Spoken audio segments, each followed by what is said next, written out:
Good evening. I want to talk. I'm going to do a bit of an experiment. I'm just going to try and play a video and see if you can see it. Okay, listen to this. Hope this works. Everything we think we know about addiction is wrong. Right. You get a rat and you put it in a cage. And you give it Okay. two water bottles. One is just water, and the other is water laced with it. Right, I'll have to do the audio on this instead.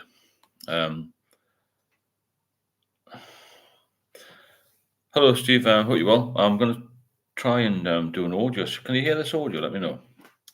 It's about whether addiction is lack of connection. Think we know about addiction is wrong. You get a rat and you put it in a cage. And Can you you give hear it two water bottles. One is just water, and the other is water laced with either heroin or cocaine. If you do that, the rat will almost always prefer the drug water and almost always kill itself quite quickly. In the 70s, Professor Alexander comes along and he looks at this experiment and he noticed something. He said, we're putting the rat in an empty cage. It's got nothing to do except use these drugs. Let's try something a bit different. So Professor Alexander built a cage that he called Rat Park. They've got loads of cheese, they've got loads of coloured balls, they've got loads of tunnels. Crucially, they've got loads of friends. But here's the fascinating thing.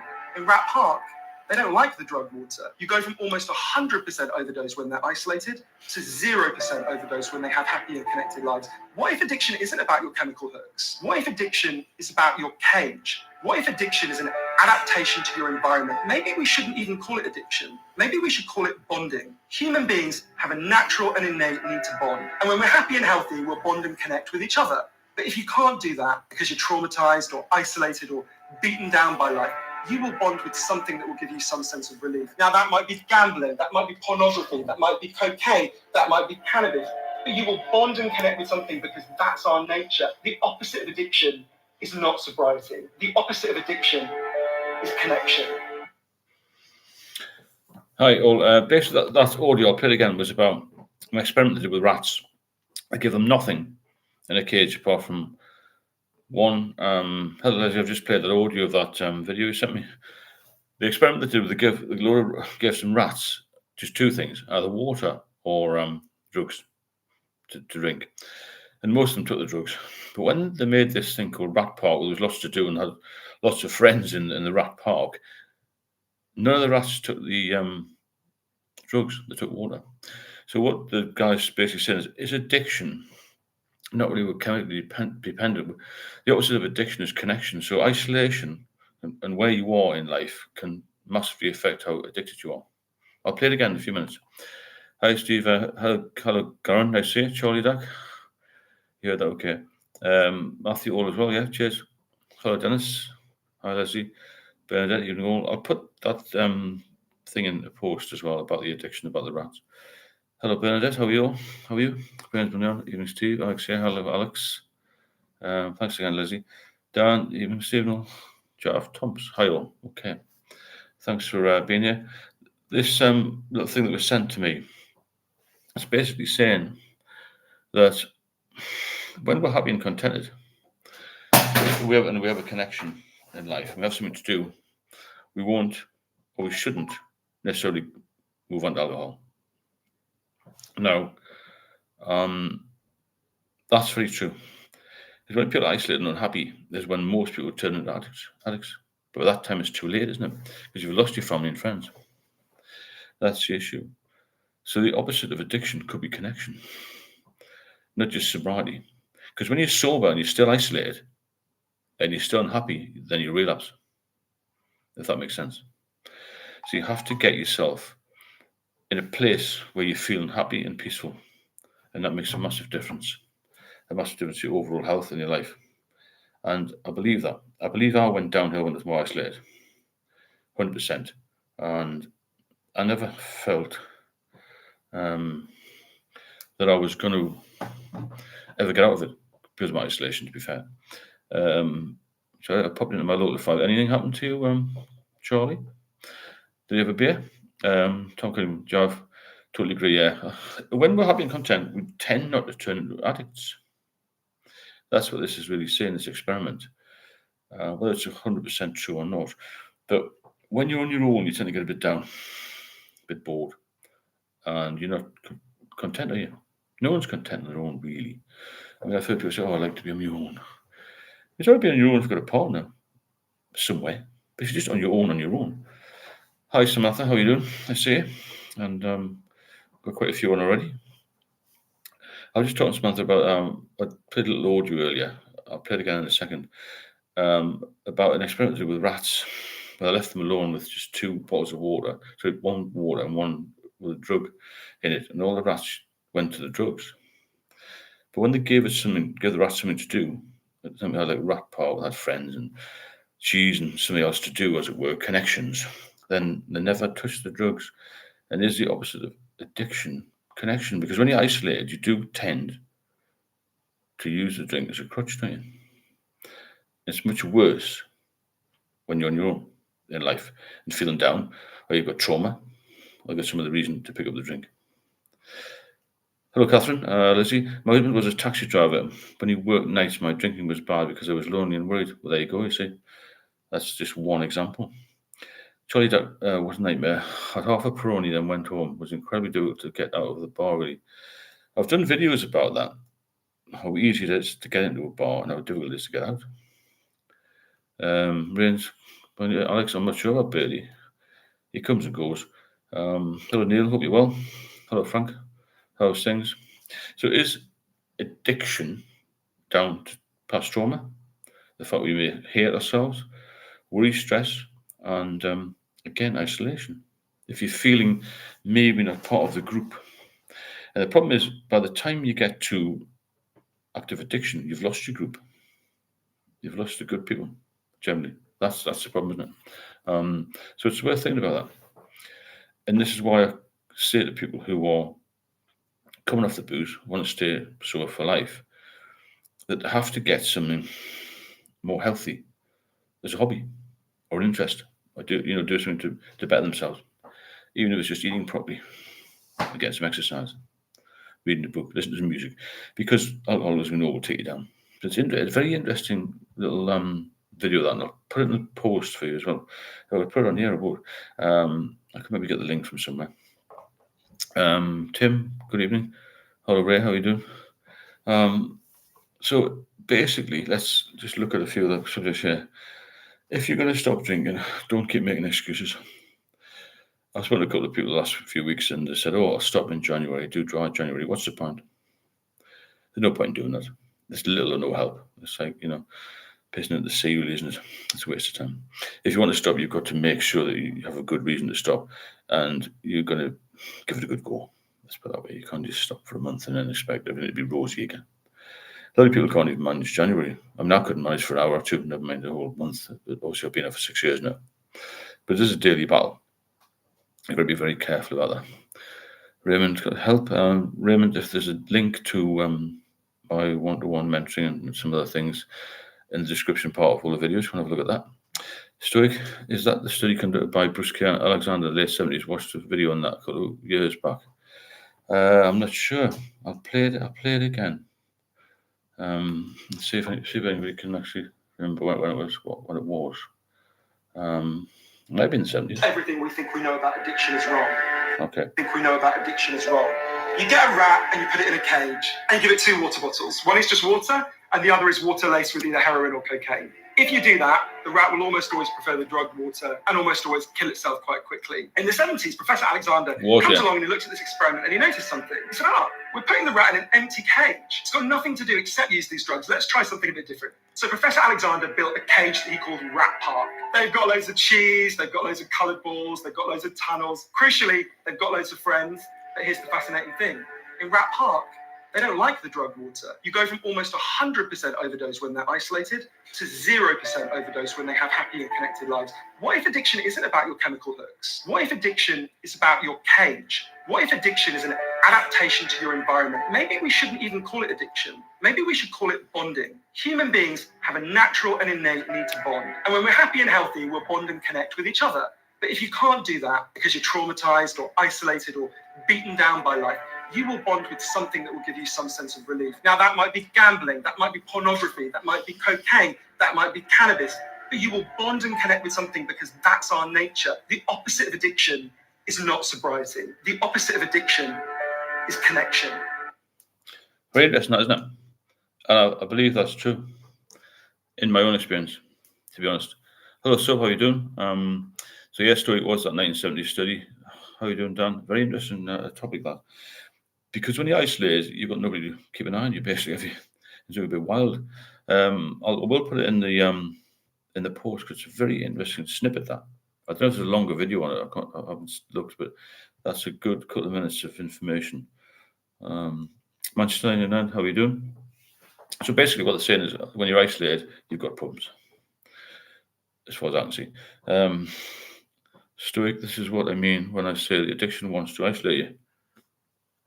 The cunning thief acts like your best friend, but wants to take everything from you before killing you. It's a very good way of putting it, yeah. It will just expose you, won't it? And it'll run away with your life. Simple as that. Joey, I honestly think going to the pub is expected in the UK. There's not much else to do for people. I agree with that. I agree with that too. Yeah, the weather's poor. People are pissed off at the moment. Well, people have all been pissed off in the UK. A lot of people trying to get away. That's why people go on holiday, a bit more sunshine, and all this sort of things. It's so expensive, the UK now, isn't it? Yeah, it was expected when you become mid-teens, really, wasn't it? Oh, just have a drink. Nobody encouraged you to take heroin. People actively encouraged me to have a few drinks in New Year when I was a teenager, a young teen, 13, 14. Steve Jones once addicted, though through connection, isn't that appealing? I see what you mean, yeah.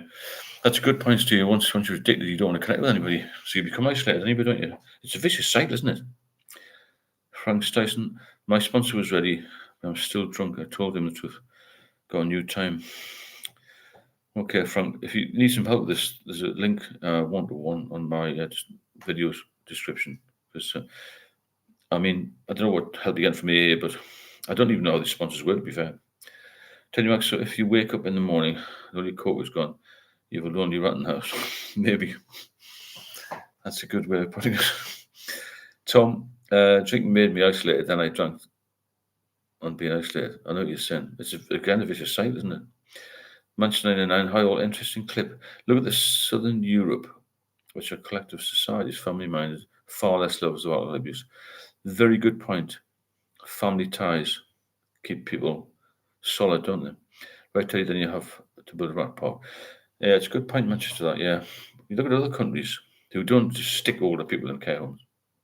It's not just Europe, it's Africa and other continents where people are looked after within a family group. Alex, don't mention the war. Rick. Oh, yeah. I bet most of us here were underage drinkers. Of course. Most of the people I went to school, they started to drink pretty early in life. But certainly isolation was a problem for me. But like somebody else has mentioned, if you drink too much, you become isolated anyway, because people don't want to know you, do they? People do not want to know you when you become a drunken addict, whatever you want to call it. Other than the people who used to drink within spoons. They're happy to see it. They're happy to see you've got a full wallet as well, and that's when all the fun starts for them and not for you. So basically, I think we were all underage drinkers at my school. 90% were anyway. But you've got to take this seriously. You've got to have a sort of solid mantra. As I said, I'm not going to have a drink today. And there's so many triggers on there because it's everywhere here. But it's everywhere in Europe, isn't it? But why you have this impulsive desire to get hammered in this country? I don't know what it is. Catherine, I don't like New Year's Eve. January, yeah. It's a depressing month. But every month was depressing when I was in active addiction, to be fair. But I understand what you're saying. Christmas time is a big trigger as well, isn't it? Emotional time, and think about the past, think about family, all that. Then obviously the new year, of course, another year and what we'll do, and you think about the year that's gone by, you haven't done much, all this sort of kind of. So, if a thief was sneaking up your path, would you invite them in and stay, take my belongings, my partner, my kids, job and home, or would you shine a light on them and chase them away? That's a good point, yeah. We keep inviting this thief back, don't we? Because we think it's going to do us some good. It's totally over glamorized, isn't it? Alcohol. And we still think it's going to do us some good. That's the problem. Hello, Official Michael. Nice to see you. Steve Jones, Christmas is the worst time staying sober. Yeah, it can be. It can be. But if you can stay sober over Christmas, you have a good time. At least you enjoy Sunday. Sunday, man. It's just like a Sunday lunch. At least you'll enjoy your Christmas meal. That's the key, isn't it? I remember many Christmases getting to the point where I would go to the pub early on with my father and stuff. And the whole of the day was just a nightmare. You remember the old Christmas jumpers and all that? And people smelling of brute and boss and cheap aftershaves, and that was a nightmare, wasn't it? Keith, did you ever lose any of your friends to alcohol? Thanks, William. Yeah, a couple. Yeah, a couple recently, actually. And one guy who I thought was a friend, but been a bit of an idiot. He was drinking too much. Then he was very immobile, put a lot of weight on. Then he recently fractured his hip and got sepsis, so he was very, very ill. Another guy had a heart attack and died. And another guy was a barrister, actually. He kept falling over when he was too pissed, really. And he fractured his skull a number of times. And then eventually, fractured too many times, and he died. He was only about 52, I think. Very successful barrister, but drink takes this old man has got a very cunning way. It can kill anybody. It's not how good they are in life or how clever they are, or how much money they've got, what status they have. It's a massive killer. It kills more people than terrorism, wars, and accidents put together. It's crazy that we actually have it available to us in all the shops. Keith Barry, hi, Steve, do you ever, obviously, plenty of friends. Richard, hi, Steve, stress-related slip, just one, mind you. As long as you get back off it, if you start drinking and you can't get back on the sober wagon, that's your problem. Samantha, hi, official. Nice to see some new people. So Christmas and New Year are always associated with alcohol and good times. Definitely, because we think about the past, don't we? The past times when there were good times. But as you get older, they'll all fade away. I think the last spell of alcohol drinking, I didn't enjoy any of it. It was just a question of drinking to try and stay alive, if that makes sense, and just keep going, don't you? Because you're hooked on it. You're completely hooked on it. You can't get off. You cannot get off. I think the sober saying is like being on a train. The further you get away, the more expensive if you're on the wrong train to get back to your original destination, Keith Barry, aren't you a magician? If so, please banish my addiction. Doesn't I will be busy at Christmas cooking, so no time to drink, I hope. It's your behaviour that maps out where you're going to be. And it's a conscious decision, isn't it? That's easy for me to say that now. But at the time, in the middle of all this active addiction, I couldn't stay off for a couple of hours, Stoic Steve Jones, when you're truly free, Christmas is a lovely time with those closest. It is. It's a good day and a good week. Stay strong and be in control. You'll enjoy the festive period without the thought of a drink. You will, because time will go quick. It's good fun, isn't it? When everything's good fun, or better fun, when you're sober. Bertie, I decided to reach out to my local drug and alcohol service today, which is the first step. I'm now waiting for an assessment. Don't worry about last night. Well done, Bertie. Round of applause there. It's good to have done that. You made a good step. Coming here was the first step. You've done really well. Richard, well done, Kathy. Had one brewski tonight. That's not going to kill you. But make sure you don't have any more. That's the thing. Tom, again, it's those Christmas adverts making everything look rosy. Of course it is. They've already started to put lots and lots of booze in the supermarkets right at the front. Boxes of Sainsbury's already.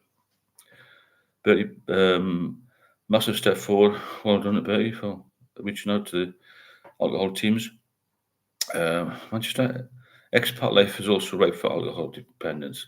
People get lonely living abroad and sick. Yeah, I understand what you mean. A lot of people I know from the Met who retired overseas aren't here anymore. Cheaper booze, you say loneliness, maybe isolation, even when they're with their own family, because they're not familiar with things. If you're a heavy drinker, moving anywhere is a problem. Tom Kenny, well done, Betty. Yeah, well done, Betty. Richard Bruce and Driver, well done, Betty. 100%. Samantha.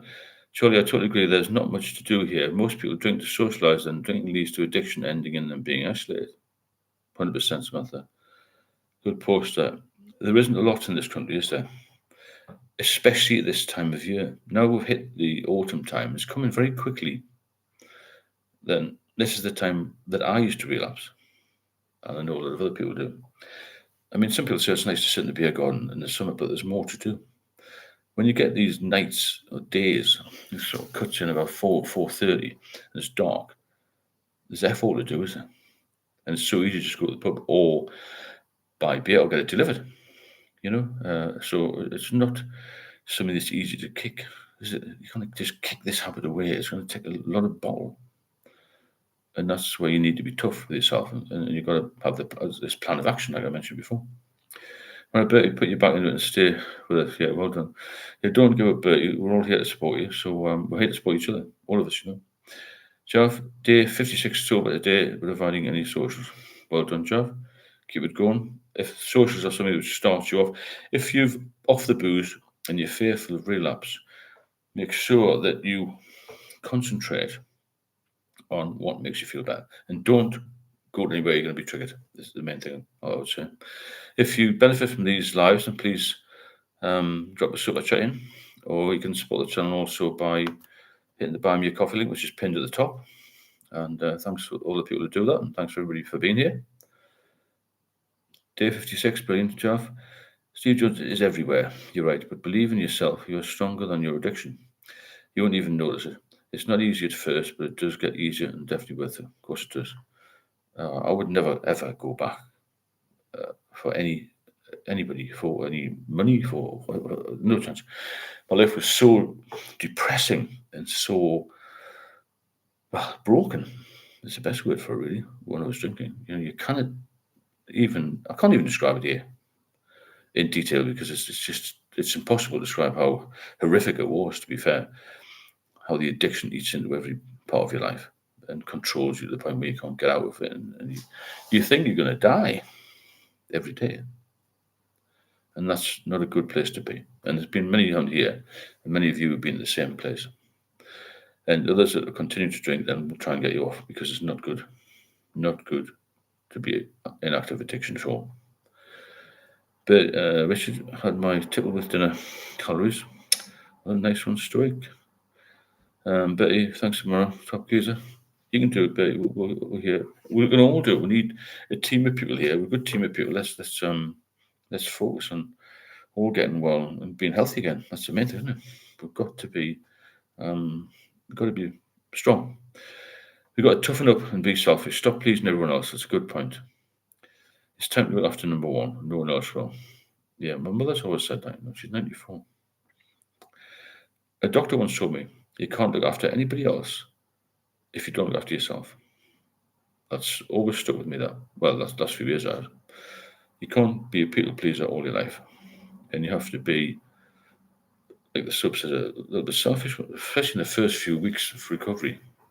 Once you're sober confident, you can relax a bit, but you can't keep going back and going back and going back because you think it's fantastic. Because eventually you'll get the message, but maybe too late. Strokes are there 100% selfish in recovery. So the amazing, the best part of being long-term sober is that everything will get better. Your liver should get better, your blood pressure will get better, your mind will be so clear. Because for years you'll have had dull senses, I imagine, memory loss, and just felt basically pissed off with life. And the anxiety was acute with me. I don't know if anybody else has had acute anxiety where you can't go into a shop without feeling detached from yourself, feeling dizzy and feeling nauseous and unable to deal with people, really. And that's why we shut ourselves away. If you've been out after a bit of a panic attack, what you want to do is get indoors and close the door and you feel safe. We're adults, and why is that happening to us? The fear and the impending doom is absolutely horrendous. But long term, you're going to start to feel better, and you're going to start to look better, and you're going to start to eat properly. And you will never want to go back when you've had a couple of years in. But sometimes something can crop up and it'll take you straight back. When you get to the point where you think you're cured, it's a big trap. Oh, I'm cured, I'll be fine. I've been to this place, that place, I've done all this, I'm off the beer, been off for 2 years, I can have another one. And you go and you think, wow, that's quite nice, that. You might go the next night and have another one, and then sun builds up in your mind, I'm going to get back to where I was when I was younger, having a great time in the pub. And it's not going to happen. Nobody can beat this. It's impossible. Richard Bruce, you'll never believe the day I had pandemonium. That's years I've heard that word, pandemonium. Bertie, you have to do it for yourself even before your family and friends. Yeah, nobody can make you, or nobody can help you get sober, really. But we can help you, advise you, But it's only you who picks up the drink. It's you who's got to change that mindset. It's your behaviour that will dictate where you go with this, where you can stay sober or where you're going to come off it and relapse. It's down to you, isn't it? Because it takes a little bit of time and effort to take the top off the bottle, or take a cork off a wine bottle, and we do it really. It's not an accident. It's a conscious decision to think, oh, I wonder if I'll be all right in there again. Just have another one or two. But you're never going to be all right. You're never going to be all right. Nick, before I'd need a good few glugs of vodka before going into a shop or even to make a phone call. Yeah, I've been there, Nick. Not with vodka, but I used to have a few pints before we'd actually go out. A few pints in the house. That's madness, isn't it? You can't even go out to get something until you've had a drink. I couldn't even get out of bed until I had a drink. Let's stagger to the bathroom. And I mean stagger, even crawl and just be sick. All this yellow bile and coughing up, like a dry cough, feeling unwell, having terrible headaches. I was swaying in the wind, as they say, most of the time until I had a few drinks. Even it took me hours to get the first couple down, sipping it through a straw sometimes. It's horrendous, isn't it?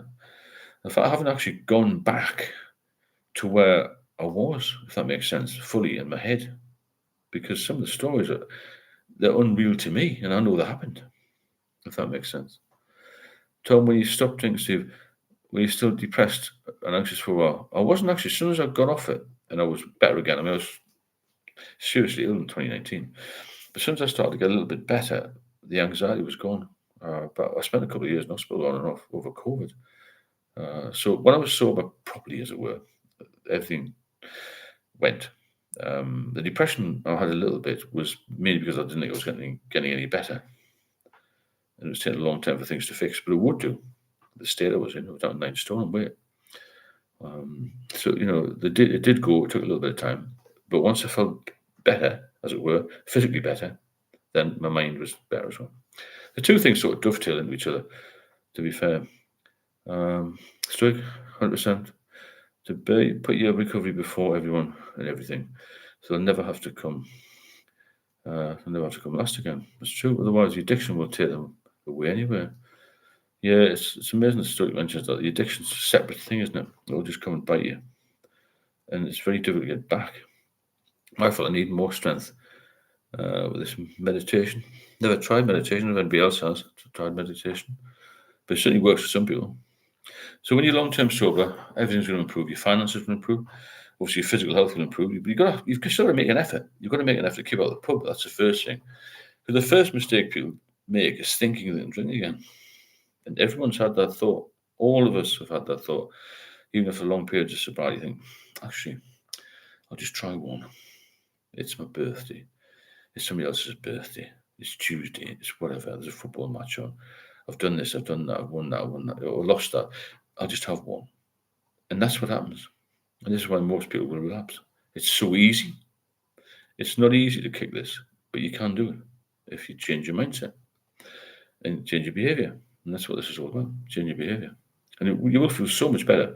Your life will improve in hundreds of different ways. You better go to the doctor with confidence and say, look, I've got a bad leg.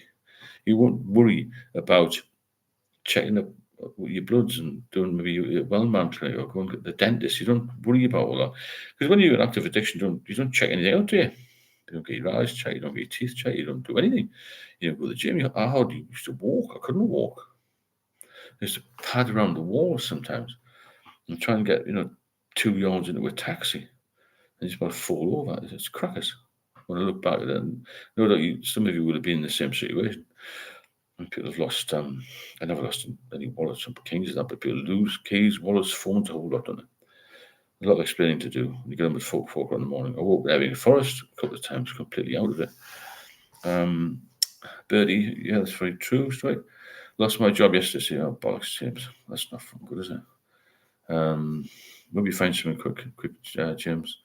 Tell you, Mike, did you ever rock a stereotypical 1980s cop mustache? No, I didn't actually. There was no dye out then. I was very blonde then. But if the dye was out, I could have done. James in a hotel now having Red Bull and Coke. and ready to go to a nightclub and go away. Red Bull and Coke, that's right. But no, I hope it's not Coke, like Coke as in Coke. If it is, then you'll have a good time. Watch what you're doing, James. If it's a Coke, the Coke I'm thinking about. Only 35% of recovering alcoholics achieve a life of sobriety. Numbers will always be against us. That's interesting, that's so 35%. Although it might be higher than that once you're off for a while. James, I feel like I'll end up drinking every day now, not just weekends. You need to stop. You need to stop. You cannot go on like that. You'll live a short life, as simple as that. Get into the description link, the links on there, and get in touch with me. I'll try and get you off it. We'll try and get you off it. Stoic Richard Bruce, routine is key.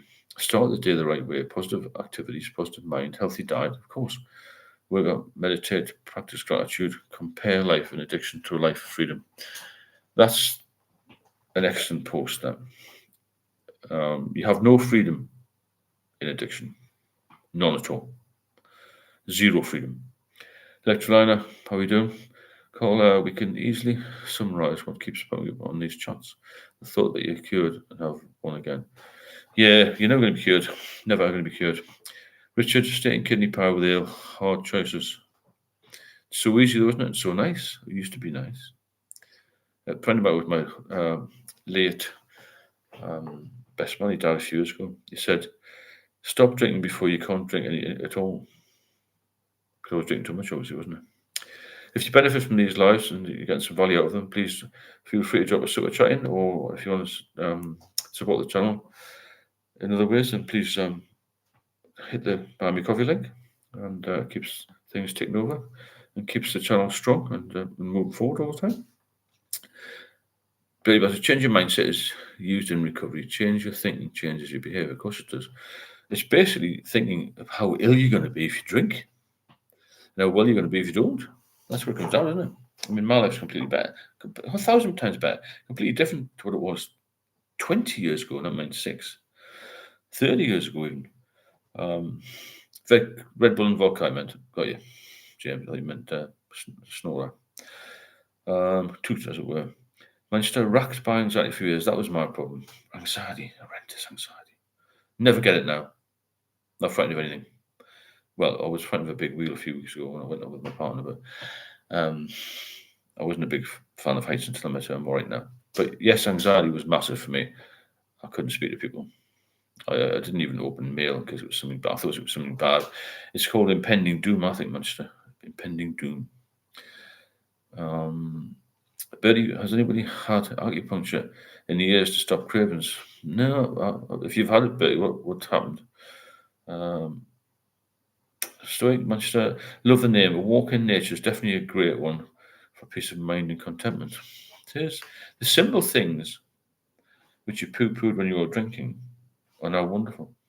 The fresh air, cup of coffee, slice of toast. I never did any of those things when I was drinking. All I did was try and survive with cans and cans of beer.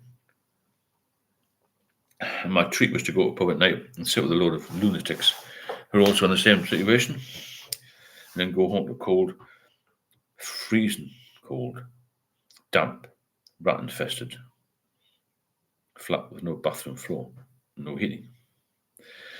The fantasy of the drinking life had certainly disappeared. The reality is isolation, depression, financial ruin, and ill health. Simple as that. Very small needles in both ears and sit in a dark room and sounds like I could do that myself. Stick a couple of pins in your ears. But I understand that it can't help people, acupuncture. But I think the real thing is getting your mindset right, getting your behaviour right. I once said to a doctor, a couple of years ago, actually, I said, how come I've got back to full health again when I was in such a mess? His words to me were, because you behaved yourself. Simple as that. Which is laser therapy on the ears, but James, I'm at the stage where a normal drinker would finish with his vodka and go to bed. I feel like I need to keep going. Hard to explain. I've had that many times, James, thousands of times. The point where I sit up all night and drink. If you'd like to drop a super chat in, please do. It doesn't have to be very much. Just support the channel. Or if you like, there's a coffee link there if you want to drop a coffee in and keep the channel moving and keep this channel strong. We'll keep doing these lives. And there's plenty of other videos on the main channel as well. I'll have a look at those and share them, get more people involved, because there are thousands of us. In fact, millions of people who need help just in the UK. It's incredibly. I went for a liver scan day. You get one twice a year, and so all was clear. The place was packed at 4 o'clock. The liver unit absolutely packed with people getting scans. It was unreal. The amount of people who've got alcohol problems at the moment in the UK is an all-time high. And the death rate is also at an all-time high. That's why we have to be vigilant, and we cannot afford relapse. 100%. So, James, yeah, I know what you're saying. You're at the point where you think most people would just stop. I couldn't stop. I would go home after a night out or a day and night out and then just drink more. But I never felt really, really drunk. I'm sure I drank. I'm sure the guys I used to drink with could actually drink ourselves sort of semi-sober, if that makes sense. We didn't get stupid. We didn't fight. We didn't lose anything. Didn't upset anybody. We just had lots and lots to drink without any major consequences to anybody else, as far as I'm aware. Nobody got arrested. Nobody did cause any criminal damage. We were all coppers. We had to be reasonably sensible. The odd person went a bit rather high, but in general it was all right, just too much drink. James, I missed you on WhatsApp, Steve, so I have your number. When I'm sober, ignore my problem and think I'm okay, so didn't message you back. Okay, well, miss me again, James, and we'll try and sort you out. This is the problem when you drink again, your inhibitions are gone and you can't be bothered with stuff. When you drink it, you just strive for mediocrity. Average will do. Another benefit of being sober is you get your confidence back, your ambition will come back, and you strive for more, to be bigger and better again. Nobody sets out to be an alcoholic. When you're young, you think, "Oh, I'm going to be an alcoholic, ruin my life." Nobody does that. But it's a small needle.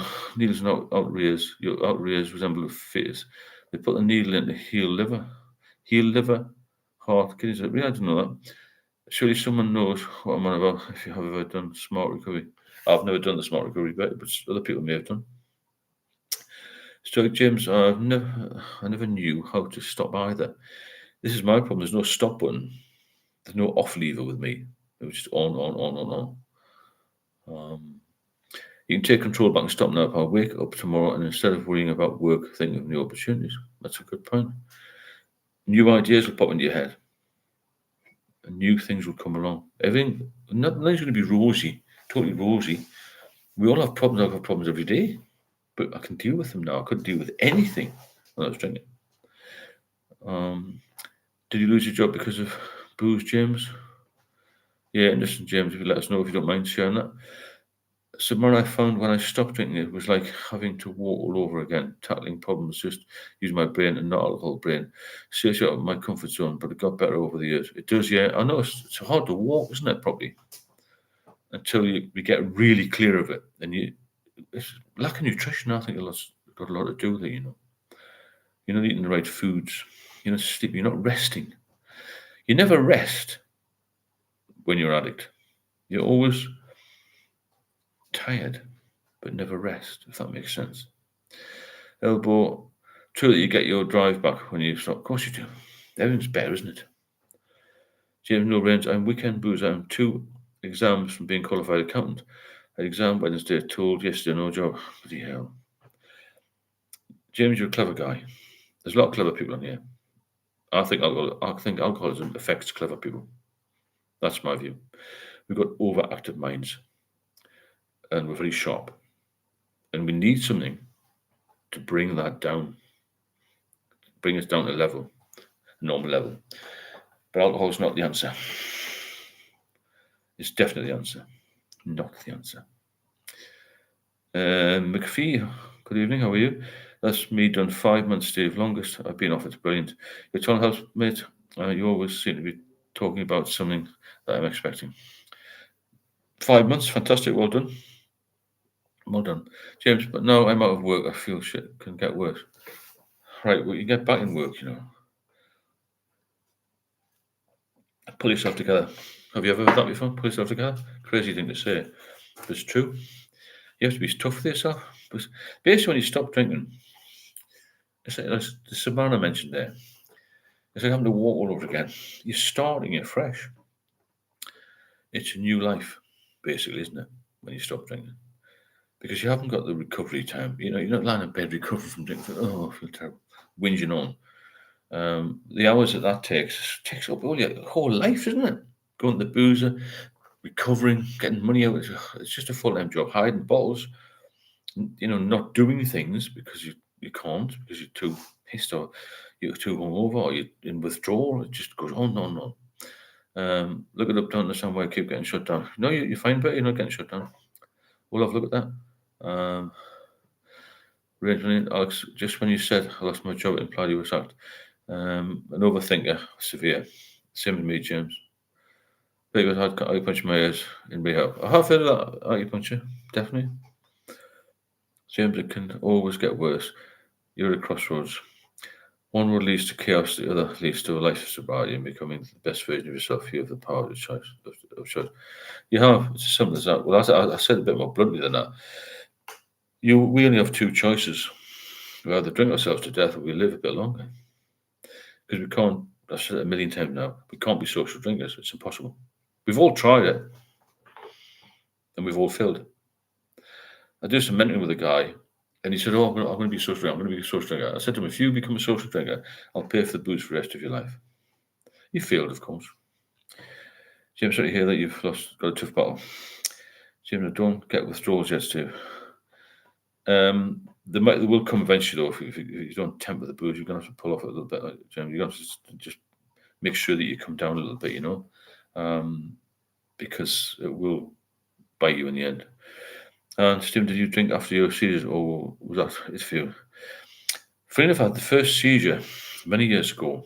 I was about 40, and I got off the booze for a couple of years, and then I went to the doctors twice for this medication, diazepam. I could come off safely then, and then the next time it happened was when I was really seriously ill in 2019, and I had seizures in hospital then because my sodium level went down and things. My body was completely wrecked, basically. And I've been through it twice yearly, check up today, and everything's like better than ever. So my liver functions excellent. Everything's clean as a whistle. So I'm really pleased about that. I seem a bit high. Not high, but always think, oh, I've got a scan, the worst, but everything's really good now. And I do ask the consultant this. I've had the same consultant for 6 years. How have I got to this level of health? And she again said, you've done everything I've told you to do. The main one being don't have any alcohol. That's all you got to do to lower your risk of everything in life. Keep off the booze. Because no matter what you drink, how much you drink, it will always cause you more issues. If you've got a little niggle somewhere, then it's going to make it worse, isn't it? And so, get strong. Follow me, follow the lads and the women on here. And we could be a massively strong group, a healthy group. We need to be super healthy and show the world what we can do. That's what this will become. It will become groundbreaking. I'm telling you now. I know, and I just feel it. They feel it in my waters, used to say. Alex, no sign of cars. Yes, she's surely. She has an odd night off, Yeah, she does, now and again. Thanks, Catherine. Striking me feel of it, mate. Every aspect of your life improves. It does. Everything improves. Everything we lost starts to come back to us. We don't have to worry as things fall back into place all by itself. They do. Yeah, good point. It's a sort of natural thing, isn't it? But it must be really hard to get physical withdrawal.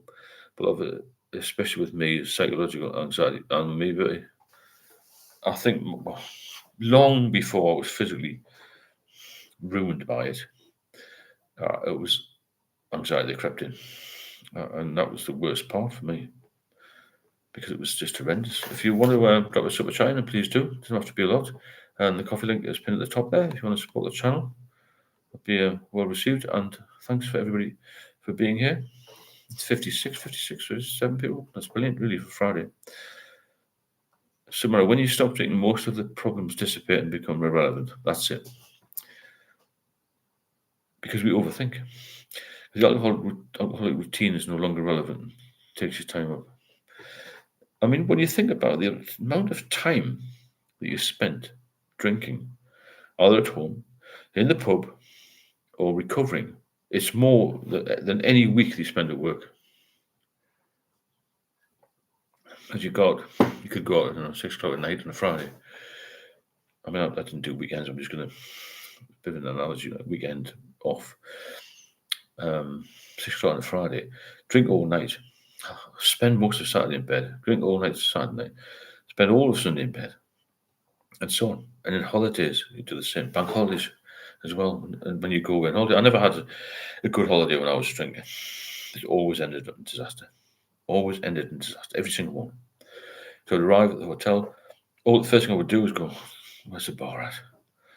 And then you search for shops, off licenses, wherever you can get a drink there. And you identify places, don't you, where you can go when your partner's getting ready or gone for a sleep. You just sneak out and have a few drinks, topping up all the time. Crackers. It swallows up. Good point. Yeah, I like that. Like Jaws, isn't it? Can I fight it? Manchester. James, you need to have faith and trust that things will work out. We all here have gone through the mill, but are still here. I repeat this mantra: I trust in the process of life, or will be well. I like that, yeah. We need to still be vigilant, though, don't we? But it's not as hard as you think. To stop drinking, the hard work then starts because it's hard to stay off. I agree. Try my ebook out. It's Get Sober, Stay Sober. It's only $5.99. It's in the links on the videos descriptions. Because as Bertie said there, most people can stop safely. I couldn't, but a lot of people can stop safely, and then they'll have a few weeks off and think, "Oh, I'll just go back on it again." I've got a friend, an acquaintance, and who's had pancreatitis twice. He's off for a little while, and then he said he got bored and just started drinking again. Now he's just given up. He's only 61, 62, something like that. Anyway, he takes 17 tablets a day to stay alive. He drinks every day. Personal choice, isn't it? You get pancreatitis again, you'll die. But he's not bothered. He seems not to be bothered. We will be bothered when he gets to an ambulance at his door. Tommy Russell, I've had a lovely evening. Had about 4 pints. That's not bad, Tommy. Hope you're well. Tom Cunningham, I've heard alcoholism described as being in the madness. Yeah, you're in the middle of madness all the time, aren't you? It never gets any easier, unfortunately. When you get to the point of falling off the cliff edge, it's hard to get back on again. That's when the madness really starts, when you start to self-medicate, because you can't face the day. You can't do anything. You can't work. You can't speak to people. You can't deal with problems. You can't think straight, basically. And that's what made hit my brain before it did anything. I think. And the anxiety was so bad. I mean, some people have mentioned anxiety, and yeah, whether anybody got the level I did, I don't know. I mean, I couldn't drive on a straight road. What was all that about? I started sweating, shake when I was driving on a straight road in case I couldn't get off. What was going to happen to me? All these different things. I couldn't get in a lift. Couldn't walk around the block in case I couldn't get back. All this, where did that come from? The mind was completely addled with alcohol. It was incredible. So I couldn't do anything. I couldn't eat properly. I couldn't function. And I just wanted to stay alive. I wasn't sure how to stay alive. And I used to just drink in bed and be sick. And it was fucking awful. Awful is a very soft word for it. It was horrific. It was torture, to be honest. Living in torture, I lived in withdrawal for years. Probably you have as well. I've heard alcoholism described as being madness, 100% madness. I mean, that's to read that one. Gareth, how you going? Just checking in from Dublin. Still in withdrawals. I'm going to see my Down syndrome brother tomorrow. A bit of lunch, trying to get back to some. Myself just struggling. Gareth, you're welcome here anytime. If you're interested in a one-to-one, there's a link in the description on the videos. It might be worth doing that because you need to get off it. We all need to stay off it, or off it. And the ones that are still drinking need to get off it. Range from there, Alex, only 4 pints. Tommy, tried 10 pints to a bottle of wine today. So I'm craving more now. No. I was the same, man. Range exactly the same. I could just keep drinking. There's no, I said earlier, there's no stop, but there's no off switch for me. It was just constant. And I don't know where that came from, but it never got to the point where I was really staggering about. I could still carry on a conversation most times, to a reasonable level. I never got any bother. I never broke anything, smashed anything. It was just bizarre how I had such a high tolerance.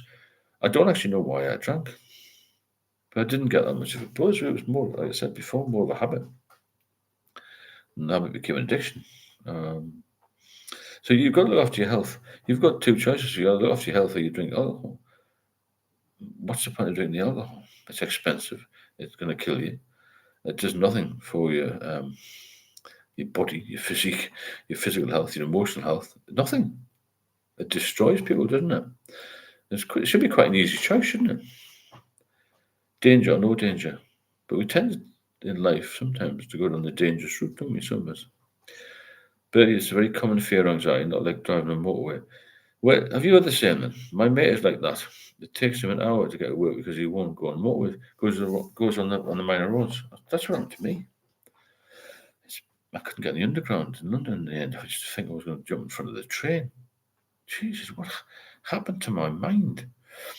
Fear and hope both belong to a mind in suspense, a state of anxiety through looking into the future, mainly due to projecting our thoughts far ahead of us instead of adapting ourselves to the present. Good point.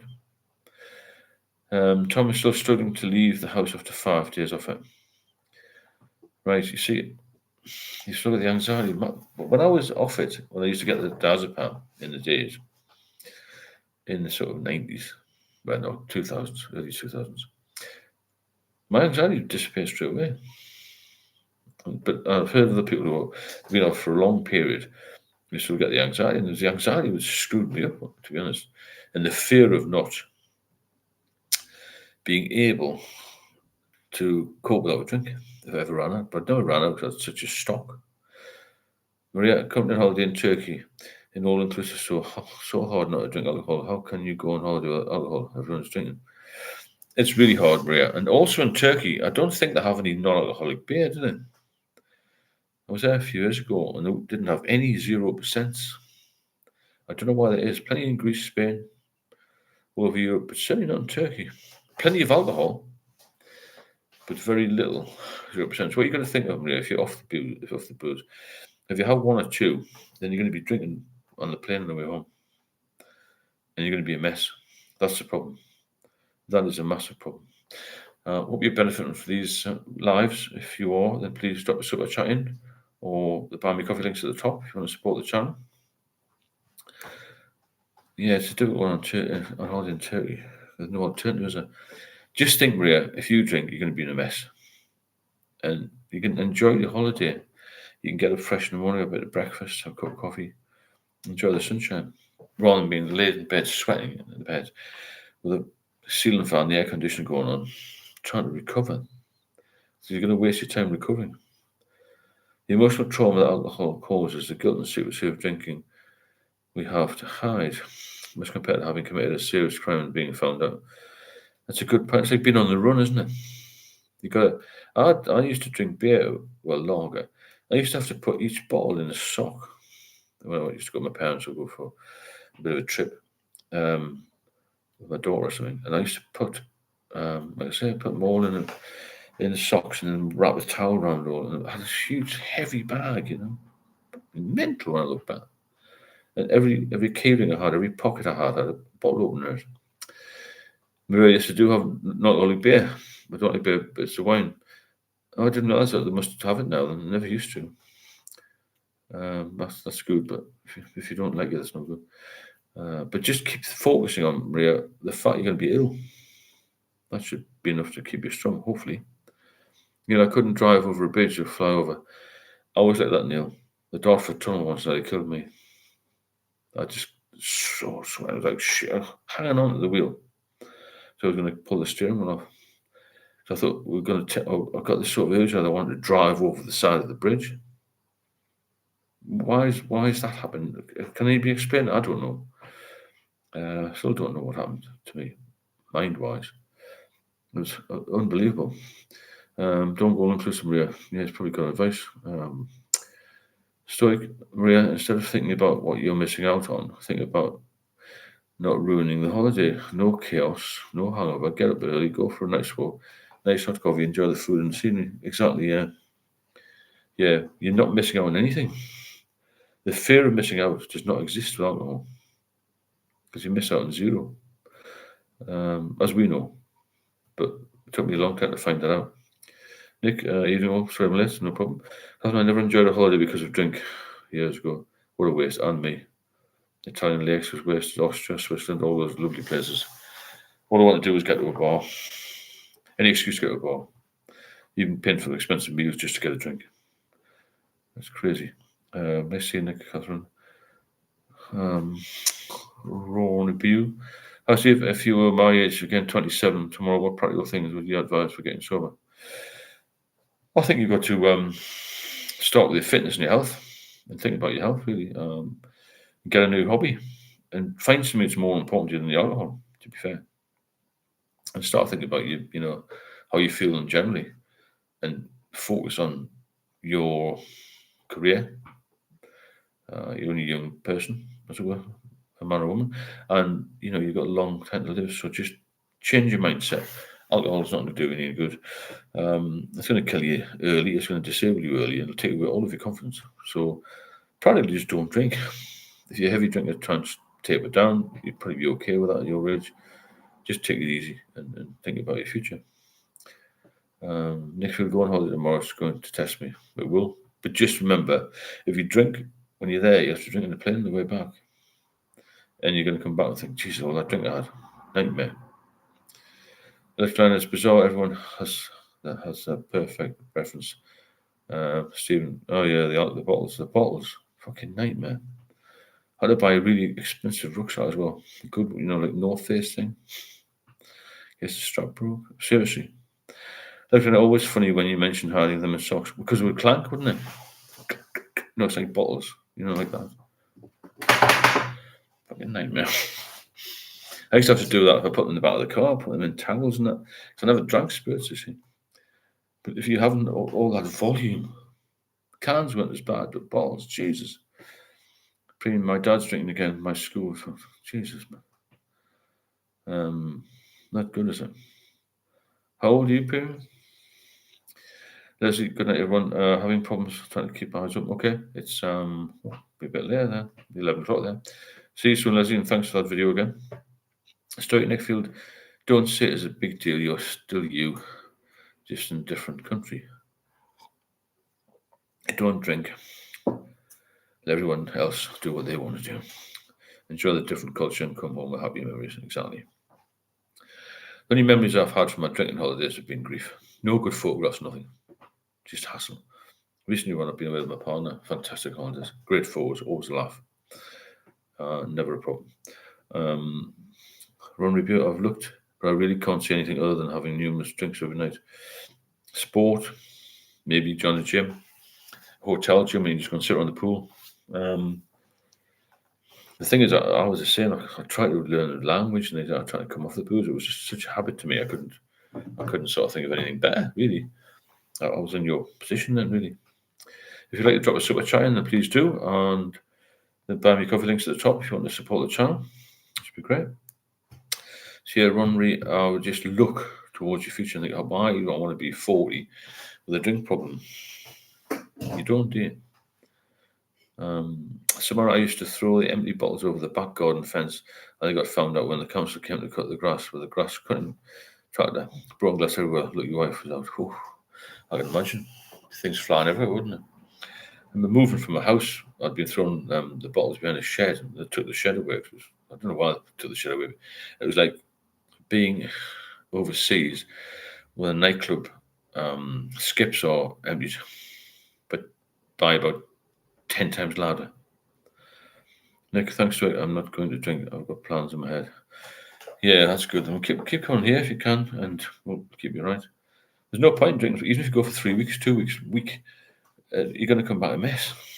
Lots of regrets. And you're going to feel terrible. What's the point? What is the point? So I also mentioned another subject here. Mistakes to avoid if you're quitting. And the biggest mistake is obviously relapse, isn't it? Or thinking that you have control of it, or you're cured, or you will be cured. Because you're not going to be cured. It's as simple as that. You'll never be cured. Once you're an addict, then you just got to run with it. It's manageable. That's about it, really, isn't it? Try not to mix too much with the people who you used to drink with. Try not to romanticize it either, because as I said before, this fantasy versus reality thing is incredibly strong. the fantasy of having a beautiful holiday somewhere and being on the beach and nice suntans, some lovely food at night. If you're a drinker, by 10 o'clock in the morning, that's finished. You've already had a drink. And then the earlier you start, the longer you've got to drink, haven't you? You can't just have a drink at 10 in the morning and think, oh, I'm not going to want at 6. You're drinking all day. One of you sick of this drinking, like this is like a prison I hate, I was loving at the same time. I know what you mean. There's two sides to it, isn't it? You like the experience, but you don't like the consequences. That's a very difficult one. But you have to remember that it's you that make this decision. We can only give you advice, You've got to want it for yourself. You've got to want sobriety. So, Mara, please don't forget to share and subscribe to the channel and hit the notification bell. Thanks, Simona, for that. Let's get the message out there. I agree. Well said. Tom, yes, my brain tells me drinking will be fun. Yeah, but it's not, is it? You've got to fast forward the tape to when it's not fun. That's on Simona, that's not even funny, but I'm a stitches. So you have to be very aware of things and make sure you just don't go backward. Yeah, this empty bottle thing, I've had that with not the grass cutters, but just with the noise of it all. Strike. If a TripAdvisor had two flyers, one said ruin the holiday for your family, argue with your partner, embarrass yourself. The other said make memories, happy family, living partner. Which would you choose? It's very true, yeah. Why did we do it? Why did we ruin the years? So people play catch up now, me. Unfortunately. But at the end of the day, every day sober is a good day, isn't it? TV16 is great on the night, but the next morning is hell. That's it, yeah. When you look at alcohol in general, it's very short-term gain for a very long pain. And the pain will last for years, and the pain will end up killing you. So what's the point? It's all about change of mindset. It's as simple as that. It's a change of mindset, change of lifestyle, and realise that chapter's finished. It's an impossible situation to be a social drinker if you're an addict. It's just impossible to change that. Beaven Chicken, how are you? I wonder why I was missing you there. Everyone's good on here. Hope you've had a good day. Oh, it's morning you've had, haven't you? Good morning. A bad day in recovery is always better than a good day in addiction. Stoic. A bad day in recovery is always a better day than a good day in addiction. 100%. 1,000%. If you benefit from these, please drop a super chat in. I haven't had any tonight, which is a bit of a miracle. We have none. Or a coffee, if you don't mind. Just to keep us support. Be cross grateful. Jonathan James, now that I'm off the sauce, I plan to get a 6-pack. Exactly. You got to aim for that. It's a good idea. Same as anybody on here can get fit again to a reasonable degree, and that'll happen naturally if you're off the booze and also your mind improves. Your mind's clear and sort of. That's why my brother-in-law used to drink a bit, but was always too lazy to go to recycling. I think of 3 or 4 years worth of Carlsberg bottles. He hired a mini digger and buried them out of the back. Jesus. I used to hide beer in Epping Forest mine in a big hole in the back bin. So my next time she found 2 empty bottles when she tried to put my fishing lines on when we had a flood. They always find them. Yeah, they do. Yeah. Sometimes you hide stuff and you panic the next day. You can't remember where you've hidden it. Pulling the place apart. Because when you're really addicted, you can't even go out to get more without having a drink first. Then when you've had a couple of drinks, you can go out there, can't you? And feel way more in now. I don't know if anybody else has had this, but I couldn't go for a haircut and still had a few drinks. So I was frightened because I was in the chair, had a panic attack and had to run out. The hair all over the place. Some people might say I do it nowadays, but it's a very strange one, isn't it? I wouldn't go to the dentist. I wouldn't go on any public transport in case I couldn't get off. What the hell? Like feeling out of control all the time, Electroliner, I laugh at all at the extremes. Massive extremes they are, concealing the hard. I knew one guy who used to put it in a bin and put in the fish pond. People who left bottles in guttering and obviously in the car, that's the first one, isn't it? And the spare tyre, again wrapped in towels. in attics, and garages are the best because garages are always full of nonsense, aren't they? It's a full-time job drinking. It's incredibly hard work. If you put as much effort into that when you're in a business when you were 30, you'd be living on a motor yacht now. Because it's incredibly difficult to conceal. Stoic, electronic, if we put as much effort into recovery as we did into feeding our addiction, we'd all be free. Exactly, yeah. So that's a good point, that put the effort that you put into drinking into recovery. Pretty easy, isn't it? It's a great night chat without Rick. Signing for that. Okay, Alex, nice to see you. Take it easy. Remember, 27 is so painful seeing my school peers surpass me. I'm not stupid, I just seem to have a tendency to drink and self-destruction. Seeing kids who are far dumber than me successful, it sets me off. Right, well, that's a massive reason to stop, isn't it? Catch them up. If they're doing better than you in your eyes, I mean, they might not be, but you might think they are. Because nobody's really successful in life. The most successful people in life are people who are happy. People who are sober and people who are healthy. That's it, really.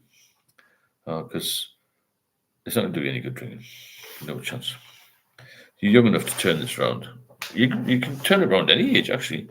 Nobody's ever too old to stop drinking. Dennis, what's the deal with YouTube? Deleting lots of comments for no reason. Really annoying when they are 100% respectful comment. Turns you off, not your fault. Who's done that? I haven't deleted anything. Deleted lots of comments. Never seen that. I'll have a look later on, Dennis. The bath panel was a good hiding place with the screwdriver on top of the bathroom medical cabinet. You never found out. Yeah, it's still a pain in the arse taking the bath cabinet off, taking the sides off, isn't it? Yeah, it's extreme, isn't it, again, that we go to. My best one was in the forest. I obviously had an excuse to go out because I had the dog to take out at night, isn't it? I just take a bottle open out and just sit in like a tree stump or something, I would call it drinks. And obviously, then go to the pub if I could. I don't know what's happened with YouTube and deleting comments. How do you know they're deleted then? You have to delete it, does that make sense? Yeah, good night, Rain Cecil. So the mistakes to avoid when you're quitting booze, as I said before, keep away from places you used to go to. Be mindful of the people who try and push you into boozing because they don't want to see you successful. They're embarrassed by your sobriety in some ways because they're still boozing, they can't get off it. There's an element of jealousy, isn't it, as well? Because people have seen you a bit more successful. That element of just to the stories when saying, oh, the incredible places to hide. And I think some other ones really. Definitely the Wellington boots or old fishing bags I had inside a guitar. It's just everywhere, really. I could get them, you know. I once cut, you know, the inflatable dinghies. I mean, they didn't have air in it, but put them in there and all the rubber and everything. Madness, really. Rory Boo, that's so true, Steve. Just can't see a day without at least a few drinks need to be on a level. If you go into the description of the videos, there's a link to one-to-ones, mentoring service. I do. And my number's in there, so just text me. I'll help you out. The hiding place is incredible. Yeah. Unbelievable. I've been to more extreme ones than that. Leaving bottles in other people's gardens. And sneaking into them at night, you know, sneaking in the garden at night. Crack, isn't it? Emotions. So you asked about emotions. How do you feel? Emotionally, you feel much stronger when you're sober. Anything will break you down, especially if you're a soft person like me, will break you down if you're drinking and you're emotional. People can upset you too easily as well. Now I'm sort of hard as nails, but I'm a lot tougher than I was when people make comments. You become very vulnerable when you are a drinker because you rely on other people sometimes to do things for you, like drop food off, bring booze to you, all this sort of thing, and you become very beholden. That's not a good place to be. Jonathan, is everyone's partner off the source too? And you get back into dating. I think I should only date girls, don't do. I never had a problem with that. My partner has very little to drink, but still can drink. God, it doesn't bother me. But you don't want to be with somebody who's drinking all the time, obviously, because that wouldn't be good either for you, would it? Whether or not you're sober. Two people drinking is not a good mix. But one drink is all right, as long as it's, controlled. But my local shop shuts at 10 on the way to the pub. I'll buy 8 cans and ask the barman to keep my cans behind the bar until getting out time. Yeah, I've done that before with a rucksack. And then take them all home and have some more crackers. I like trying them in stitches here. The stories of hiding on saying it's really laughable. Oh, it was incredibly bad. And you've got to think of different places. Because once your hiding place is discovered, it's like the film, called it, or The Great Escape. Well, we've got the military officers trying to work out where to hide stuff in it, and the guards are trying to find out. That's what the Great Escape. Down in a tunnel. When I was coming off the beer, I cried at anything. You do, don't you? You become very emotional, very fragile. Is the best way of putting it. Fragility is the key here. But yeah, hiding the stuff, absolutely incredible.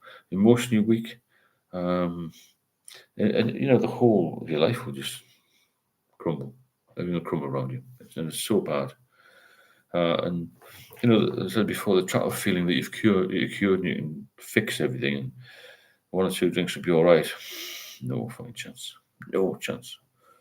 You just got to remember that it's always there, just waiting to grab you again, waiting to spoil your life, waiting to disrupt your life, and waiting to destroy you, to be fair. That's what will happen. Life just seems pointless without a few drinks. No family in my day of life. No family I can talk to about it. Actually, you're sick. You've got to get out with a meetup or something, maybe meet some other people. I know where you're coming from, because you're in the habit of it now, aren't you? But you need to join this club or something. It's a hotel gym is what I went to, where you're going to meet like-minded people, really. Jonathan James, my missus stopped drinking while I was in recovery to make it easier for me. She doesn't drink very often, but when she does, it doesn't bother me now. Of course it doesn't. I hid it and lived alone. That's in case you got a visitor or something, maybe. Romy Brew, thanks, Steve, no problem. If anybody wants to drop a super chat in, please do, to help support the channel, and the buy me coffee links at the top there. Yeah, I used to put it in covers just in case I got a visitor, because my parents came in now and again, not often, but we were so ashamed of it, weren't we? That was the problem. So ashamed of an illness. And this goes back to when, people say, why don't you drink? I don't fucking drink. If you've had an illness and you've overcome it, people say, oh, well done for getting well again. They don't with alcohol, they're just jealous of you. Most people I know, especially in the pub, I used to know. Richard received a gift of my new skateboard wheels today. I'm going to skate the half pipe like the pros. Excellent, that's good. Then. I've never done that. I never had the balance to be able to do that, or surfing, anything like that, or even skiing. Drinking is numbing, more or less. It is over a period of time. Definitely numbs all your senses. But it's difficult because it's not illegal and readily available. That's exactly right. There's too much of it, isn't it? Too available and too legal. Because not too legal, just legal. Remember, Brett, I don't see my friend, I don't see my friends. Be the best you can be. Retract what we are. Give it time, you will be happy. Man. That's a good message, yeah. Samara, 50% vodka, 50% water in the ice cube tray in the freezer. The water freezes, but the alcohol remains liquid in the container. Really, doesn't know that. You can drink in front of the missus all day. Got you. That's a good tip for anybody who's drinking, I suppose. Not that you should be doing that, of course. I didn't know that, but that's why when I used to search people's houses, somewhere around, the police used to find these ice cubes and half soggy. Weird, isn't it? That? Bloomers 2000, hi from Denmark. Thanks for all the videos. Nice to see you. How's Denmark these days? I've never been, but I've heard it's a beautiful country. But I used to hide my vodka in toilet system. Yeah, another one. We'll hide it anyway, won't we? Because we're desperate. Roman Brew, I hate drink. It's truly ruining my life. Without your YouTube lives, I would be 100% into full alcoholism right now. Goodly, I'm glad it's keeping you half on the right track, really. But you will get there. You will get there. My for me, it was better than numbing. It was exciting. Serotonin rush. It was for me early days, but that soon went. Birdie Peter, say I can't smell vodka and breath. That's not true. I've never really drank anything like that, so I'm not really sure. But I know a lot of problem drinkers do turn to vodka. Blumens, Welcome on board. Thanks for popping in, Bloomers, sorry. Here most nights, pop in again. And Denmark is still summer-ish, but it's getting cooler. It's good to have a hot summer. It's been quite warm in the UK, actually. Warmest summer on record, apparently. Is it an illness or a disease? We will always be looked at as alkies, even if you don't drink anymore. Yes, I would say it's an illness. I know one thing, it's not a good place to be. Welcome, Ron. The shame is massive. Yeah, the shame, the guilt. We shouldn't be made to feel like that. Yeah, vodka will bring on DTs if duration is long enough. So, what is the reason? Again, I've asked this a couple of times. What is the main reason for people hitting the vodka then? Because a lot of people do hit the vodka, don't they? I don't know why. You know, it's always baffled me. But I know one thing, it was hard to carry all that beer, but that's it. That's why in the end it didn't sort of go out, really. Airwaves gum hides the scent of vodka, right? There you go. So you can't hide it with chewing gum and things. If you benefit from these lives, then please drop a super chat in. And there's also a buy me a coffee link pinned at the top there if you'd like to support the channel. Quick hit vodka. That's probably the solution, and they see it all night down the street. What drink have you replaced alcohol with? I drink 0% beers. Normally Guinness Zero, or another one which is a wheat beer called Erdinger. Vodka freezes at minus 40, so you need an industrial freezer to achieve minus 40, so you have to add water. Understand? That's interesting, something like that. You could have been the next 007. You could have been, yeah, 007. I got DTs of Stella. Wow, that's what I used to drink. I think I was probably virgin on DTs and everything else. So, Nick Field, I don't want to upset any steppers, but I don't see it as a disease, okay? We are not powerless over it. We do have control. If you are not drinking, you're not an alky. Each their own. So, it's a good point, that, yeah. That's why I did that video earlier tonight, you know. It is a pattern of behaviour that we need to change. Because when we drink, we make a conscious decision to drink, don't we? Nobody says that you must drink this beer. You must drink this wine. You know, it's not forced upon you, is it? At the end of the day. There's real DTs, Tom. Hallucinations. Sounds horrendous, that, man. I didn't have the DTs. As far as I'm aware, I did have terrible dreams, sweats, and panic attacks, that sort of thing, but I don't think I've had DTs. It just sounds horrendously bad, that, to me. And you know, out of control, really. Not good. But I think you can get off anything. When you mentioned that, Tom, you don't get off Stella. It just sounds horrific. All of it. Yeah, because it's clear. That's why people drink maybe the vodka. Not sure why. But also, you know, another thing is when you get off the booze, every day I had a hangover. Every day I felt tired, low energy, not being able to function, not being able to focus, not being able to think straight. So for years I lived in withdrawal, I think. That's not where I live. And every day was hard to go to work to survive. When you saw you can survive easily and enjoy life, you can't. I've never met many people who've been big drinkers who've had a good life. They always wish it stopped at some point. I drank less. It's okay at the time, and people think, oh, a few drinks, but if you're doing it all the time, then it's going to really, really knock you back, and it's going to kill you. As I said before, there's no laughing matter. This is a horrendous thing, isn't it? Alcohol is the Arabic word for ghoul. Straight Richard addict is Roman for slave. We didn't know that. Tom, drinking alcohol for long enough, you can get DTs. Understand, Tom? I mean, that's just, I suppose, being on it all the time, isn't it? I'm surprised I didn't get DTs because I was on it all the time. At one point, especially over the last, 2014, 19, the 5 years I was really on it. I was drinking to self-medicate, so I never had a day off it. I never really had many hours off it, to be fair, between 2014 and 2019. Which was good knowledge, Stoic, definitely. It wouldn't show up on the breath test. What's that? Richard.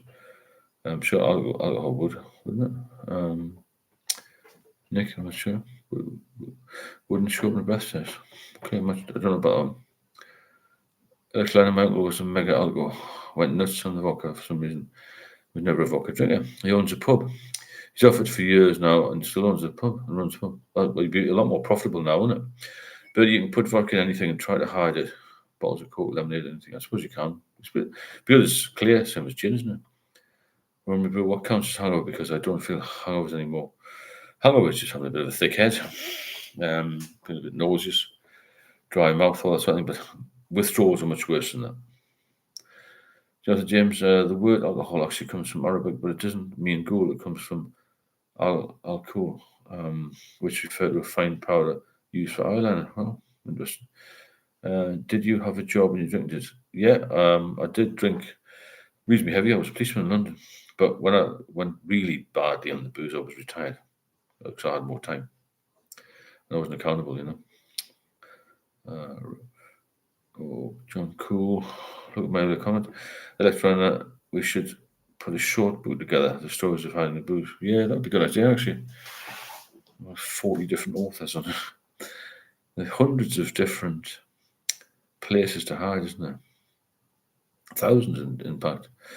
So is it an illness or is it a disease? Because once we're alcoholics, we stay alcoholics forever. Yeah, that's a good point. It could be chronic illness, chronic disease as well. If alcoholics forever, it's a chronic illness, isn't it? Can an illness be cured?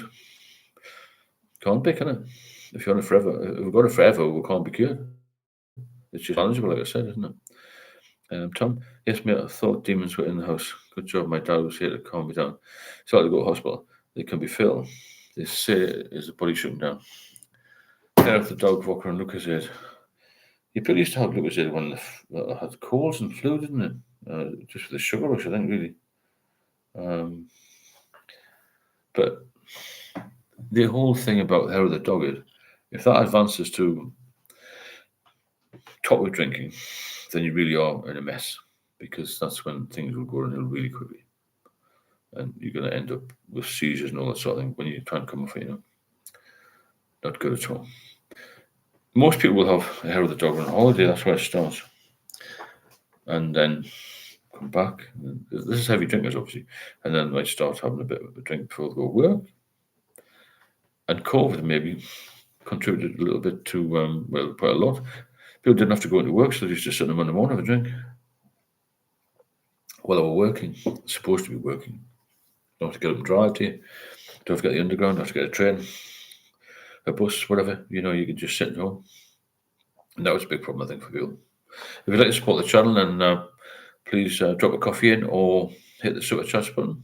It'd be greatly received. Keeps the channel moving along, keeps it current, keeps me able to keep banging the content out on the videos and on the lives and the short videos and all that sort of thing. There's community posts on there as well. Gin is a roll of the dice. Okay. Like I said, I've not been a spirit drinker, to be honest. Thank God. Tom, yes, me, I thought demons were in the house. Good job, my dad was here to calm me down. Still had to go to hospital. It can be fatal. They say it's the body showing that. So what is the cure for these DTs then? I presume getting you sober is the big cure, isn't it? But it certainly sounds horrific to me. Stoic, we're all free to make our own judgments to me. Saying it's a disease and it's an excuse to drink. Saying I will always be an alcohol gives IT. That's what it gives it, more power than it deserves. Yeah, I think you're probably right. I think there's always a tendency for us to go back to it. And if we do, maybe we can't control it. I think that was my problem. Everyone's individual, aren't they? All individual. If I had one or two, I probably feel quite ill, to be honest. I would never take the risk now. I don't need to. Later on, I hallucinated once after a mega hard weekend of pouring everything down my mouth. It was scary. I don't think it was DTs. Did anyone experience this? I've never had hallucinations, no, but other people may have done. Richard from Brussels, but drinking came later with work obligations. Addiction is brain damage, at least. Rewiring needed. Brain mushing bringers. I think, like I said before, it's a change of mindset, isn't it? A change of behaviour, change of mindset. Will you, won't you drink? No, I'm not going to drink. That's the key. Rather than just saying, well, I'll give it another go. It's Russian roulette with alcohol, isn't it? If you're an addict, you can't just have the odd one. And you just become detached from society in the end, don't you? And there's all these reasons not to drink. We still go back. There could be 1,000 reasons why we go back. But there's 1,000 reasons not to go back as well. And it makes your life a hell of a lot better. Steppers believe we can never defeat. I disagree. If we are free, we are no longer addicts. Of course, the voice never leaves you, but still our choice whether to replace it. I agree. Yeah, I'm not going to drink again. I don't want to. When you're completely alcohol dependent, you sometimes don't get hung of it because there was always alcohol in the system, but you get a withdrawal symptoms. Yeah, once the alcohol level subsides, that's the difference, isn't it? Kevin, finding your help very encouraging. Cheers, Kevin. Good to see you here. There's lots of videos out for anybody else. Please like and subscribe and share the videos as well. Share the channel, get people involved in this as well. Because people know when they're in trouble regarding alcohol. It doesn't start off as a problem, it becomes a problem. Yeah, I agree. No, nobody starts off with problems. It becomes a problem when we drink too much, doesn't it? Tom, I'm not sure what the cure for is for DTs. I came out of it in the house before I got to the hospital, right? Well, when you had seizures, didn't have DTs. Seizures don't have similar they are to DTs, but I sort of knew when I was going to have a seizure because your speech gets slurred and you feel yourself drifting, and then when you come out of it, you break as one. You think, wow, what's the panic in the hospital? Because you feel quite good. It must be like the brain resetting, I suppose. But it's horrendous feeling. I would never want to go back there again. The feeling of being out of control and not being able to talk properly. And like I said before, extreme torture, I would call it. They must have to put you to sleep for DTs, put your lights out, right? Maybe they do. I'm not sure how they work it really does. Maybe I should chat GPT and see what they say. Have a look at a medical journal or something. Because it sounds extremely dangerous and extremely frightening as well to go through that and to realise you've got no control over what's going on with your brain. And that's why to suddenly stop is so dangerous, isn't it? Because you can't just suddenly stop. When you've been drinking for years and you've been drinking every day, and it's not good for you at all. Nothing's good. Tom, benzos are used to reduce the symptoms of delirium tremors and acute alcohol withdrawal. Yeah, and obviously with just the ordinary withdrawal and stop the shakes and stop all the other bad stuff that goes on with it. Another thing, just quickly before we go, the amount of lies we tell to ourselves as well. I'm not a drinker. I'm not a heavy drinker. I don't drink as much as him. Don't be drawn into this trap of thinking, well, I don't have a bottle of whiskey every night. I can't be an alcoholic. Because you don't need to be drinking spirits to be an alcoholic, as I found out. And it's a trap that I think, well, I'm not as bad as him. I'm not as bad as her. They're worse than me. Because we've all got our problems. And it can be horrendous, So don't think that you're going to be all right just because you don't drink spirits. Remember what you heard and saw to him. Step say a day at a time. You're not allowed to say, I'll never drink again. I made a lifetime commitment to never drink or use again, and I won't. I will never exchange my new life for my old. I feel like that, man. Yeah. I mean, my commitment every day is I'm having a good time. I'm not going to head back to the horror days, the terrified times, the anxiety, which was so acute I couldn't do anything, feelings I couldn't walk properly, and all this sort of thing. So I don't know much about these 12-step thing or the AA, but talking about it openly like this makes a massive difference, I think, for a lot of people. I've learned so much from people, and I believe that we can all defeat with the right mindset and right behaviour. And if you can do that, you're on a winner. But you have to have this. You have to have this want to be off it. You have to want to be sober and want a better life. If you don't have that, you've got nothing. You've got to be very strong will to do this. I've been an hour and a half. If you want please leave a super chat if you can, or buy me a coffee at the top there to support the channel. And I hope everyone's had a good evening so far. So I agree, A never works for me in the end. I had to do it myself, my way. But at 20 years, everyone's mindset is different. You've just got to figuring it out yourself. There's no manual. That's a good point, yeah. Let's learn to mix magic mushrooms with booze once. It's not fun when you're vomiting and all you see is sparkles and rainbows coming out your mouth. Jesus Christ. Jonathan, I was watching a YouTube video of Rita Johnson talking about alcohol. She used to like a beautiful flower and bloom, but now she's wilted. Her petals have fallen off and she's gone to seed. Yeah, it could be age as well. Well, anybody who drinks too much is going to fail physically, aren't they? You're right there, Jonathan. Stoic, I agree. I never worked as I've seen that. Well said, Submariner. You've got to figure out yourself. Simple as that. If you ever had a seizure, you're more susceptible to it in the future. I think you could have seizures for a heavy week. Definitely. Yeah, if you had seizures, there's another reason to stay sober, isn't it? That's 20 years is a hard slog. Hold on. Yeah, it takes a long time to get off it the way we are at it anyway. Stop, start. That's not good. And you've got to be very careful, very careful with relapse. As I said before, that's the killer for me. If you relapse, then you're gone, aren't you?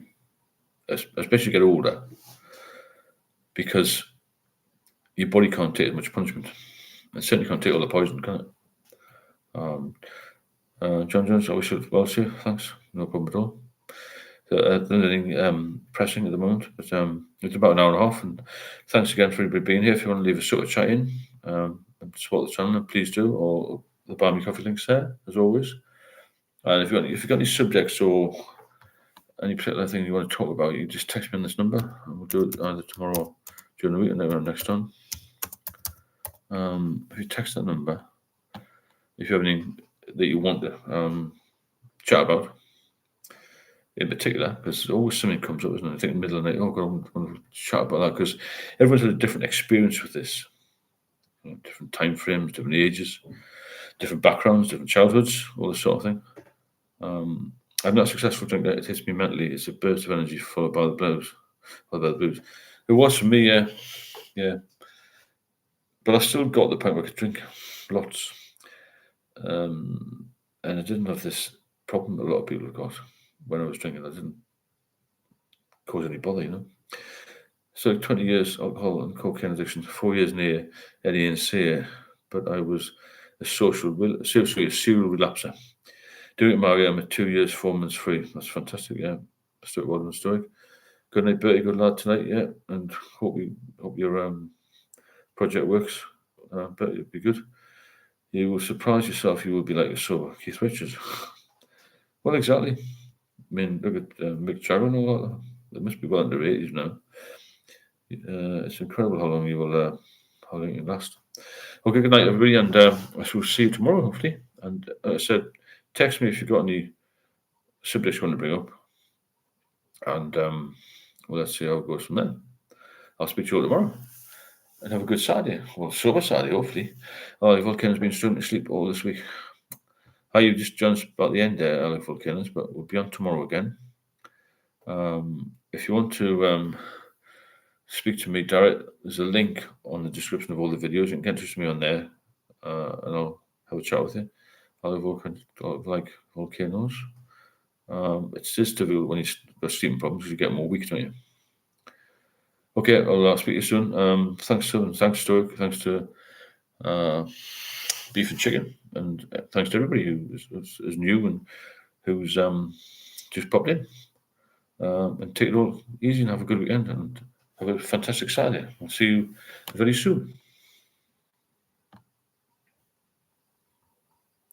Good night, Jonathan.